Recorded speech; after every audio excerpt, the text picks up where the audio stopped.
أهلا بكم. أهلا بكل مشاهدي قناة مباشر مع حنفي، وحكاية جديدة من حكاياتنا المستخبية. حكايات تحمل بين جوانبها أسرار عميقة، حكايات بتقابلنا كل يوم في كل شارع، داخل كل بيت، خلف كل باب، وعيون تخفي أسرارها، أسرار ستكشف وأخرى ستبقى طي الكتمان. حكايات مستخبية مع حنفي السيد. أصعب حاجة على الواحد لما يبص لنفسه في المراية ويلقى نفسه مش هو ده الشخص اللي أنا أعرفه. أنا ما كنتش كده، إيه اللي وصلني لكده؟ ولما يجي يقعد يفكر بصوت عالي، طب هو أنا كان قدامي بديل؟ وأنا كان قدامي طريقة تانية؟ طب ما أنا غصب عني، واللي أنا عملته غيري كتير بيعملوه. أحيانا يا جماعة لما بنقف قدام المراية بننكسف من نفسنا، بس بنحاول نلقى مبررات للي احنا عملناه. احيانا الظروف بتفرضه علينا، بتفرض حاجات علينا احنا ممكن ما كناش نتوقع ان احنا نكون كده، واحيانا الظروف بتظلمنا وبتجبرنا على كده.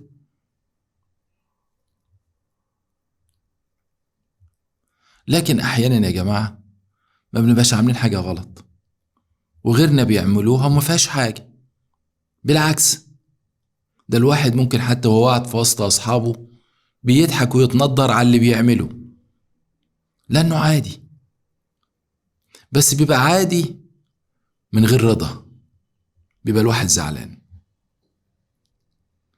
دي النهاردة حكايتنا المستخبية للأستاذ محمد، اللي بيحكي لنا موضوع عدى عليه حوالي 11 سنة، منهم 8 سنين كانوا في دولة قطر الشقيقة، 8 سنين في دولة قطر، و3 سنين في مصر. يعني الحكاية دي بقالها 11 سنة، منهم 8 سنين كان بيعاني، و3 سنين لما رجع مصر مش قادر ينسى ال8 سنين، ومش قادر يعيش، متضايق رغم انه ما عملش حاجة غلط ولا حاجة عيب ولا حاجة حرام، حاجة اتفرضت عليه وهو كان راضي. كان راضي لانه هو حاسس انه هو له دور بيعمله برضه. بس احيانا بيقول لك انا بقى براضي نفسي بالكلمتين دول، بس مش انا ده، مش انا محمد. طب تعالوا الاول نسمع حكايته.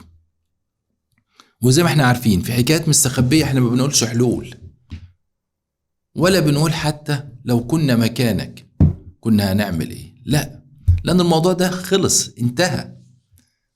هو اللي بيعاني منه آثار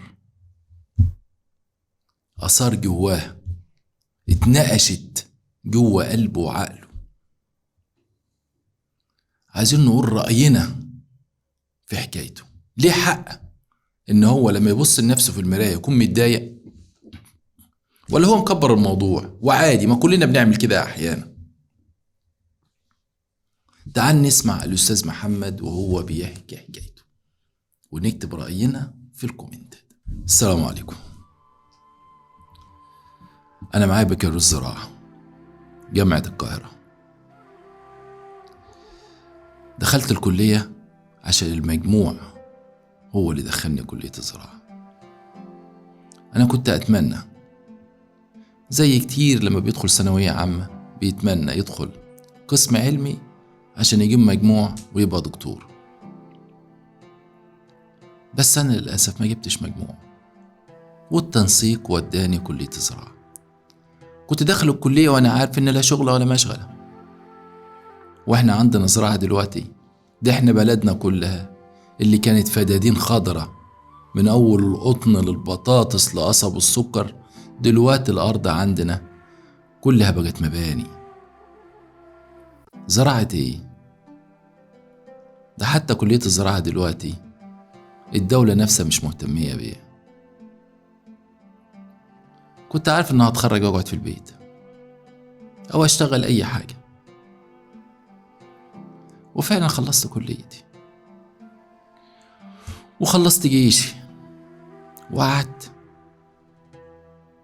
أبويا الله يكرمه والله يرحمه، وأمي الله يكرمها الله يرحمها، عمرهم ما حسسوني إن أنا عالى عليهم. أنا كنت حاسس إن أنا عالى عليهم، لكن هم عمرهم ما حسسوني بكده. يعني خلصت جيشي وقعدت في البيت. أحيانا كنت بطلع أشتغل أي حاجة، بس كنت تصعب عليا نفسي. أشتغل إيه؟ ألف على البيوت أوصل أكل ديليفري، واللي يمد ايده في 5 جنيه واللي يمد ايده في 10 جنيه. أنا ابن ناس، شغلانة شريفة وعفيفة، شغلانة محترمة، وزمايل ليا كتير شغالة، بس حتة أنا أوصل وأخبط على البيبان عشان واحد يطلع لي 5 جنيه ولا 10 جنيه مش حلوة بالنسبة لي. المهم أبويا وزي عادتنا عايزين يفرحوا بيا وعايزين يجوزوني، وأنا كل يوم في شغلانة، أشتغل في مطعم، أشتغل في مكتبة، أشتغل في عصارة، مش إشكال، بس ما وصلش الطلبات للبيوت. كنت بتكسف، أخاف يطلع واحد صاحبي، واحد كان معايا في الكلية، واحد يعرف أبويا، ما أعرفش. أنا هي شغلانة حلال وزي الفل، بس أنا كنت بتكسف بخجل. المهم أبويا وأمي رشحوا لي واحدة، وخاصة إن عندنا برضو بنتجوز وبنقعد في بيوتنا، يعني ما بنتنقلش. وأبويا كان باني لي أوضتين فوق البيت ومشطبهم وكويسين وسخن وبارد، يعني كويس. المهم اختاروا لي واحدة كان كل البلد بيشوفوها ويعرفوها. أقول لكم ليه؟ مش شقية ولا حاجة، كانت كلية تربية رياضية، تلبس الترنج، ودي كانت حاجة غريبة عندنا في البلد، نشوف بنت بترنج وكوتش وبتجري وبتتحرك، فكلنا كنا عارفينها هي بنت كويسة ومؤدبة وأبوها راجل محترم. بس عندنا كلية تربية رياضية بالنسبة للبنت يعني ما كانت جديدة علينا شوية. كنا بنقول لها يا كابتن. ولما كانت تركب معانا الميكروباص وهي رايحة الصبح الجامعة في المدينة اللي احنا تبعها، كنا نقعد نبص لها ونستغرب، كوتش محجبة ولابسة الترنج ومشمرة ايديها وكوتش في رجليها والشراب الابيض. كنا بنقول لها اتفضل يا كوتش، اتفضل يا كوتش، ما بنت بلدنا. بس كانت حلوة وجسمها رياضي. ابويا لما قال لي فرحت، جسمها حلو وشكلها حلو، واحدة واثقة من نفسها. بتاع التربية الرياضية تحس ان هم واثقين في نفسهم كده وشايفين نفسهم، وخاصة ان محدش كان يقدر يجيب سيرتها بكلمة. عمرنا واحنا في الكلية ولا بتاع عمرنا ما كنا بنشوفها ماشية مع واحد ولا خارجة ولا بتستنكح هنا ولا هنا، لا، كانت جد أوي. وكل الناس بيشكروا في ابوها وامها. اتقدمت لها، قرينا الفاتحة وشبكنا وكتب الكتاب، وربنا كرمها. كلية تربية رياضية على فكرة يا جماعة من الكليات اللي لها شغل حلو قوي في مصر وفي الدول العربية. وهي كانت متخصصة معرفش طايرة ولا سلة ولا ايه من الألعاب بتاعتهم دي. المهم ربنا كرمها عن طريق والدها ومكتب السفريات، وجالها التعاقد في دولة قطر. قطر دولة أنا طول عمرنا عندنا في البلد السعودية، الكويت، واللي ما همش فلوس يبقى العراق، لكن قطر دي ما عندناش حد في البلد كلها راح قطر، ولا سمعنا ان حد حتى بيقدم عليها. ايه قطر دي؟ عارفين انها دولة غنية بس ما حدش راح. يعني احنا نعرف العراق نقول شعب طيب جدا ودولة جميلة جدا ودولة غنية جدا، ونسمع عن السعودية ونسمع عن الخير اللي فيها، والكويت والخير اللي فيها، والامارات برضو كانت دولة نسمع عنها بس ما حدش من البلد عندنا راح. يعني الناس كلها كانت بتروح ايه؟ السعودية، الكويت، العراق، الأردن، ليبيا، لكن الامارات وقطر وسلطنة عمان والحتت دي ما حدش عندنا في البلد كان بيروح. فالمهم كنتش لسه دخلت عليها، فجاء ابوها وامها وهي بيكلمونا. كنت كاتب كتابي بس ما دخلتش. يا ابني دي فرصة، احنا بالنسبة لنا مش هتفرق معنا حاجة، انت جوزها، لو قلت تقعد تقعد، احنا بنقول لك ان دي فرصة، ودي هتغير حياتكم كلها، وانت يا ابن الحلال ممكن تسافر معاها. هي بس تستلم وتروح وتخلص الإجراءات وتبعت لك، وانت لما تنزل قطر تشتغل بقى وتشد حيلك، تبعت لك فيزا هي ولا بتاع. وابويا وامي قالوا ماله يا ابني، مش طول عمرك نفسك تشتغل ونفسك تسافر، وكان نفسك تسافر السعودية وده وده، اهي جات لك يا عم على دولة قطر. لقيت ابويا وامي بيشجعوني، وهي عروستي فرحانة. فقلت طب ايه المشكلة، مش هتفرق معانا حاجة، طب ما تسافر، ما عجبناش خلاص. وقلت لها كده، قلت لها خلاص انت سافري وشوف الوضع ايه، وبعد كده نقرر نكمل ولا ما نكملش في موضوع السفر ده. قالت طب ما بلاش ندخل بقى ونخليها لما اسافر وارجع ونعمل بقى وتبقى دخلتنا في قطر، وانا متاكد انها دوله هتعجبك ويبقى الفرح فرحين. قلت لها وماله، ما فيش مشكله. وسافرت، وفي خلال 6 اشهر هي نشيطه جدا واجتماعيه جدا، وبتعمل علاقات في ثانيه، في ثانيه ممكن لو قعدتها مثلا في وسط مدرج في خلال ساعه تكون عارفه الناس كلها في المدرج وكلهم عارفينها. شخصيه قويه جدا وشخصيه محبوبه جدا. بالفعل قدرت ان هي تخلص لي الورق وتبعت لي، مرتبها كويس جدا، كله بيشكر فيها جدا. وفعلا دخلتي كانت عليها في قطر، وقضيت معاها اجمل ايام عمري، ونزلت ابحث عن شغل. قطر مش زي العراق، قطر مش زي الاردن، قطر مش زي السعوديه. قطر دوله غريبه جدا، تحس ان هي الناس حافظه بعض، عارفين بعض، زي القريه عندنا كده، يمكن القريه كبيره كمان. وانا نازل معيش، تحس ان انا نازل بدور جوه بيت، بطلع من اوضه ادخل اوضه، مش عارف اشتغل، مش لاقي شغل. كل ما اروح في حته تحس ان الدوله دي اللي يشتغل هم بيجيبوه من بلده يشتغل عنده، لكن تنزل انت بلدهم تدور على شغل اللي ما تلقاش. يعني عاملين زي ما يكون واحد بيدور على لعيب كوره، فبينزل زي الكشافين كده، ينزل يدور. هم في قطر كده عايزين اطباء ينزلوا، ناخد الدكتور ده والدكتور ده والدكتور ده، في حين الدكتور لو نزل قطر يدور على فرصة عمل ما يلقاش. هم يجيبوك لكن انت ما تجيش، هم اللي يختاروك بس انت ما تجيش.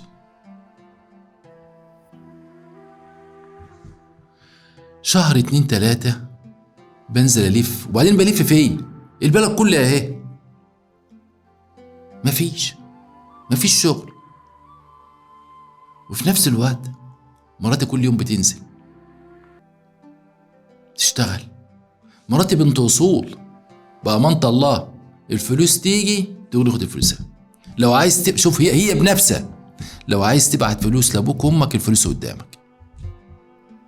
اقول لها طب ما تبعت انت لابوك وامك، تقول لا بابا وماما ما بيبصوش لفلوسي. اقول لها انا ابويا وامي، تقول لي ما تبقاش حساس كده. انا بقول لك بابا وماما مش عايزين، انا ما اعرفش ظروف والدك ووالدتك ايه، ما تبقاش حساس كده. وانا فعلا كنت ببقى حساس لان الموضوع يخصها. يعني لما تقول لي خد الفلوس، ولو عايز تبعت حاجه لبلدك لبلدكم ابعت. اقول لها انت مش هتبعت لابوك، تقول لي لا انا مش محتاجين. اقول لها يعني انا ابويا وامي محتاجين؟ يعني كنت ببقى حساس جدا، بس هي بأمانة الله كانت بتحتويني، وربنا كرمنا بابننا الاولاني. طب انا قاعد في البيت بعمل ايه؟ انا بقعد في البيت اعمل ايه؟ انا بعمل ايه في البيت؟ انا اتعلمت الطبخ، اتعلمت ازاي اغسل الهدوم وانشرها. مراتي كانت بتقول لي اظبط الغساله، البرنامج ده اهو هتديك، هو هي اول ما تديك جرس تعرف انها خلصت، تطلع الغسيل في الطبق وتنشره. اتعلمت ازاي اغسل وازاي انشر، وبعد كده تاني يوم الصبح هلم الهدوم اطبقها واحط. اتعلمت ازاي اغير البامبرز للطفل، وازاي اعمل له الرضعه، وازاي ارضعه وازاي انيمه وازاي اخليه يقشط. انا ايش عرفني بالقشط ده؟ كانت تقول لي بعد ما ياخد الرضعه تخبط على ظهره كده بالشويش وهو في حضنك يقشط. اقول يعني تقول يعني زي يتكرع كده يتعب. طب وانا مالي بكده؟ اجيب المكنسه، لو جبنا شويه لب في الليل ولا شويه فول سوداني ولا شويه كاجو ولا هذا، اقعد اكنس. انا لقيت نفسي مش انا محمد. انا محمد، انا بغير كوافيل وبغير بامبرز، انا برضع اطفال، انا بكنس ارضيه، انا بلم غسيل وبنشر غسيل، انا بجهز الخضار وارطف الملوخيه، انا بسبك وبطلع اللحمه من الفريزر واحطها في الشوربه. انا ده. وهم بامانه في دوله قطر يعني تربيه رياضيه وحامل كانوا مريحينها جدا. ما اعرفش هي علاقتها بامانه الله يحبوها جدا. يعني اول مره اشوف واحده تربيه رياضيه حامل ومشوهاش. اقول لها يا بنتي انت بتروحي تدرب ازاي وانت كده؟ تقول لي علاقات. علاقات مالكش دعوه انت. بيحبوها جدا رغم ان هي شغاله مع بنات والمجلس كله بنات والنادي كله بنات. بيحبوها وتعلقوا بها جدا. حامل مش حامل انت معانا. وبأمانة الله الفلوس تقول لي عايز تحطها في البنك باسمك؟ اقول لها لا ده باسمك انت، دي فلوسي.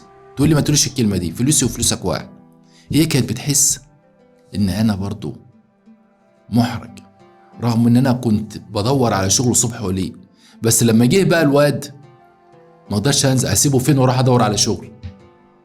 بقى الوضع قائم، هي بتشتغل وتجيب الفلوس تحطها او تحولها في البنك وانا قاعد بربي العيال. طب انا محمد ده؟ انا محمد؟ ننزل مصر في الاجازات تقول لي بقول لك ايه الفلوس اللي معانا تعال نشتري شقه. ما احنا مش هنفضل طول عمرنا في الغربه يا محمد. هيجي وقت ونقعد. ايه رايك ناخدها في الشيخ زايد؟ اقول لا. هقول ايه يا فلوسي؟ انا حاسس ان انا مكسوف. كانت تاخدني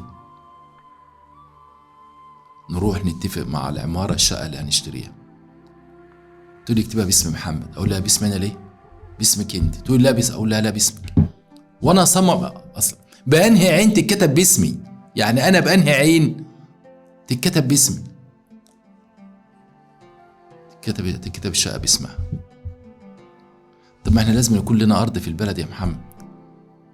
ايه رايك تخلي ابوك يشتري لنا؟ اقول لها ابويا ليه؟ خلي ابوك انت، ما فلوسها. وانا هقول لابويا خد اشتري ارض، ابويا يقول ده الواد شغال ومعاه فلوس. انا رايح مرافق، انا رايح واحد بيخدم مراتي بيجهز لها الاكل وينظف لها الارضيه وفي الليل بيديها حقوقها.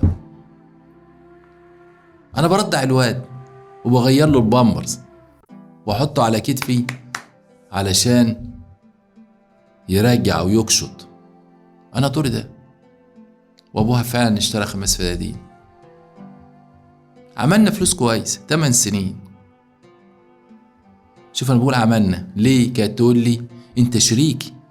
ما انت قاعد في البيت اهو، مش انت اللي بتربي الواد؟ انت كده تبقى النص بالنص، انت شريكي. كنت بتكسف انا قاعد اربي الواد بس ما اقدرش ارد عليها. طب ما هو كلامها صح، كلامها صح، ما انا قاعد اربي الواد فعلا. ما هو ايوه انا خلاص بقيت انا المربيه وهي راجل البيت. 8 سنين كده انا قاعد اربي. جبنا 3 اولاد قاعد اربيهم واكلهم واشربهم واكنس واطبخ. هي عمرها ما حسستني بحاجه الا بكلمه عفويه كده ولا كده.